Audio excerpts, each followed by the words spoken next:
নতুন দায়িত্বে রায়গঞ্জের বিধায়ক কৃষ্ণ কল্যাণী। রোগী কল্যাণ সমিতির প্রতিনিধি হলেন বিধায়ক। যেমনটা জানা যাচ্ছে, এবার নতুন দায়িত্ব পেলেন রায়গঞ্জের বিধায়ক কৃষ্ণ কল্যাণী। রোগী কল্যাণ সমিতির প্রতিনিধি হলেন বিধায়ক কৃষ্ণ কল্যাণী। রায়গঞ্জের বিধায়ক কৃষ্ণ কল্যাণী একাধারে রাজনীতিবিদ, শিল্পপতির পাশাপাশি একজন সমাজসেবী। বহুদিন থেকেই সমাজসেবামূলক কাজ চালিয়ে যাচ্ছেন, আর এই সমাজসেবামূলক কাজের জন্যই রায়গঞ্জে তিনি এতটা জনপ্রিয়। শীত, গ্রীষ্ম, বর্ষা সবসময় থাকেন মানুষের পাশে। সকাল দুপুর হোক বা গভীর রাত্রি, কোনো মানুষের বিপদের কথা শুনলেই বাড়িয়ে দেন সহযোগিতার হাত। শিল্পপতি এবং সমাজসেবী হিসেবে মানুষের পাশে সবসময় থেকেছেন। বিধায়ক নির্বাচিত হওয়ার পর সেই গুরু দায়িত্ব আরও বেশি করে পালন করে চলেছেন কৃষ্ণ কল্যাণী। করোনা অতিমারির সময় মানুষের পাশে যেমন দাঁড়িয়েছেন, ঠিক তেমনি অন্নপূর্ণা ভাণ্ডার চালু করে পথ চলতি মানুষের আহারের ব্যবস্থা করেছেন। কৃষ্ণ কল্যাণীর সমাজসেবামূলক কাজের কথা খুব ভালো করেই জানেন রাজ্যের মুখ্যমন্ত্রী, আর সেই কারণেই বারবার কৃষ্ণ কল্যাণীর ওপরেই ভরসা রেখেছেন তিনি। লোকসভা নির্বাচন হোক বা বিধানসভা উপনির্বাচন, কৃষ্ণ কল্যাণীর ওপরেই ভরসা রেখেছে দল।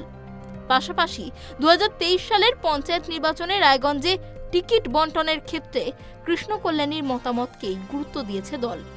সুতরাং বোঝাই যাচ্ছে, মুখ্যমন্ত্রী মমতা বন্দ্যোপাধ্যায়ের অত্যন্ত স্নেহধন্য হয়ে উঠেছেন কৃষ্ণবাবু। আর সেই কারণেই দুর্গাপুজোর উদ্বোধনে হাজার হাজার মানুষের মাঝে কৃষ্ণ কল্যাণীকেই খোঁজেন মুখ্যমন্ত্রী।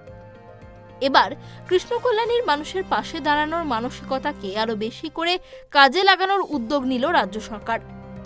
সরকারের উন্নত ও দায়বদ্ধ স্বাস্থ্য পরিষেবা নিশ্চিত করতে রায়গঞ্জ গভর্নমেন্ট মেডিকেল কলেজ এবং হাসপাতালে রোগী কল্যাণ সমিতির প্রতিনিধি হিসাবে নির্বাচিত করা হয়েছে কৃষ্ণ কল্যাণীকে।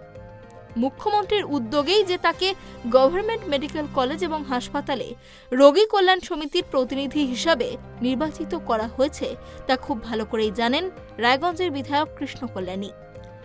আর সেই কারণেই সোশ্যাল মিডিয়ায় পোস্ট করে মুখ্যমন্ত্রীকে ধন্যবাদ জানানোর পাশাপাশি তিনি লেখেন, রায়গঞ্জ বিধানসভার সর্বস্তরের নাগরিক বন্ধুদের সহযোগিতায় এবং মামাটি মানুষের সরকারের উন্নত ও দায়বদ্ধ স্বাস্থ্য পরিষেবা নিশ্চিত করতে মানবিক মুখ্যমন্ত্রী শ্রীমতী মমতা বন্দ্যোপাধ্যায় আমাকে রায়গঞ্জ গভর্নমেন্ট মেডিকেল কলেজ এবং হাসপাতালে রোগী কল্যাণ সমিতির প্রতিনিধি হিসাবে নির্বাচিত করেছেন।